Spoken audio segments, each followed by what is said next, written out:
At the Pacific Neuroscience Institute, we're now proud to offer a multidisciplinary voice clinic. This is essentially a same-day visit between the patient, me, and our voice therapist.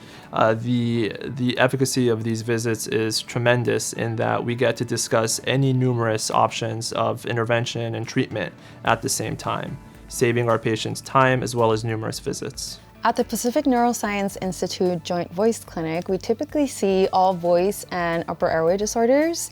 So that could include anything like a vocal fold lesion, which can be a polyp, we can be vocal fold nodules, cysts, granulomas. We also see patients who have vocal cord dysfunction or chronic cough. And some of the professions that we typically see here, they include actors, singers, any professional voice users, teachers, athletes, preachers, professional fitness instructor, basically anyone who is using their voice all the time, whether it be, a hobby or part of their profession. Here at the Pacific Neuroscience Institute ENT Joint Voice Clinic, the ENT, Dr. Metazada, and either myself or Romina Huerta, who are the speech-language pathologists, go into the room together to evaluate and create a treatment plan for these patients. So we enter the room together and we talk to the patient about their past medical history and just what's going on with their voice and what their needs might be. From there, Dr. Metazada completes a laryngeal examination and the speech therapist or voice therapist completes a voice evaluation as well, and we determine how your voice sounds, what you might need in your treatment plan, and a treatment plan going forward.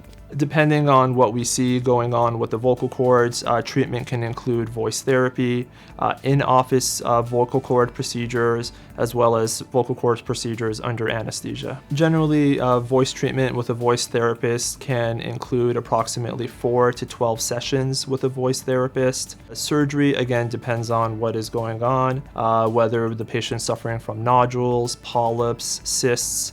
In our professional voice users, surgery for those are very well tolerated, but do require conservative voice use for usually 4 to 6 weeks after the procedure. The first visit really is an evaluation. We're getting to know the patient and their needs, and we're creating a plan of care for them. We get them started if they are good candidates for voice therapy.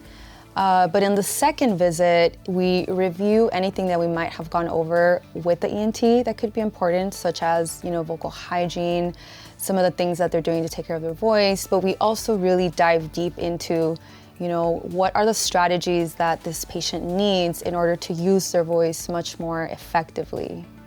The multidisciplinary approach can improve patient outcomes as the laryngologist and speech therapist see the patient all at once in their initial visit.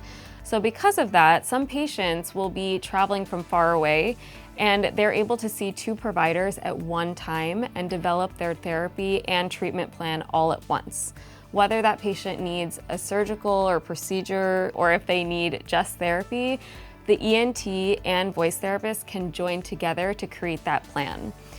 We've also found that these patients enjoy starting the therapy at the initial visit so that makes their therapy process a little bit more seamless as they can just continue with follow-up appointments after that first session.